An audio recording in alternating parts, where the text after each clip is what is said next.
Hola y bienvenidos a The Losky Show. 60 años e aún hablamos de ellos. 60 anni e ancora parliamo da loro. 60 years and we still talk about them.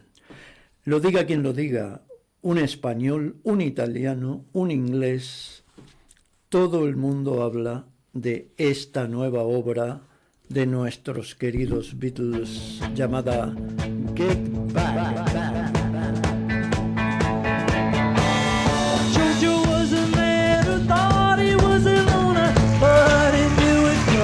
Last. Georgia left his home in Tucson, Arizona, Boston, California gone. En el año 1970, Michael Lindenhawk, un joven director que ya había dirigido algunos de los primeros videoclips de los Beatles como Paperback Writer o Rain, recibió la responsabilidad de dirigir lo que sería el film Let It Be. Ya en la grabación del álbum blanco se había notado un cierto mal rollito, por lo que el álbum blanco terminó siendo una suerte de composiciones personales con los otros tres músicos de sección que eran de lujo para la época. McCartney, que era un animal de shows en vivo, propone entonces una idea revolucionaria: grabar un último concierto. Bueno, en ese momento no se sabía que era último, pero un concierto, venderlo como álbum y también como película. McCartney verdaderamente lo que añoraba era sus días de Hamburgo, aquella locura juvenil donde tocaban en aquellos perdidos tugurios de lo que era el puerto de Hamburgo. Tocaban para borrachos, marineros, para delincuentes, y eso McCartney siempre lo llevaba en las venas.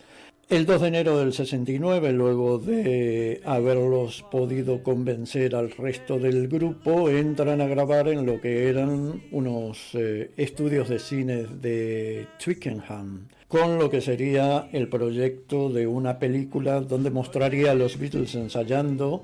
En aquella época la única forma de lograr reunirlos a todos era en esos estudios de Twickenham, pero en un horario un poco matinal donde verdaderamente los Beatles no se sentían cómodos. Ellos venían de grabar en sus propios estudios de Abbey Road, donde entraban y salían como perico por su casa, y básicamente entraban, se reunían por la tarde para tomar el 5 o'clock tea y luego seguir hasta altas horas de la noche, por lo que se sentían muy cómodos, pero ya venían con algún tipo de buen humor y algún tipo de sustancia que los había despertado. En el caso de los estudios de Twickenham, el tema era completamente diferente. Las exigencias de filmación hacían que los Beatles se tuvieran que levantar temprano por la mañana, que para unos señoritos olores como eran ya en esa época, no era como para un dependiente de supermercado que tiene que entrar a las 6 de la mañana a levantar paleo, a descargar un camión.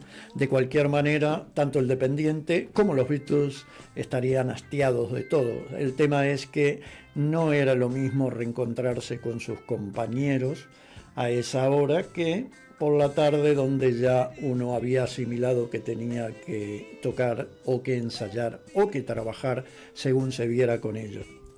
Pero en realidad, ¿qué ha pasado? Que Michael Lindenhawk, no sabemos si aposta, no sabemos si porque la relación con ellos terminó un poco mal, nos presentó a unos Beatles que verdaderamente ya estaban un poco consumidos por las rencillas internas, el mal rollito que había entre ellos, y nos dio una visión, en lo personal, opino, bastante negativa, bastante oscura, sobre lo que fue ese último gran ensayo de los cuatro de Liverpool, o como le han dicho siempre los dioses de la música pop rock de aquella época. Un Ringo Starr muy quieto, muy callado, muy apático, como harto de todo.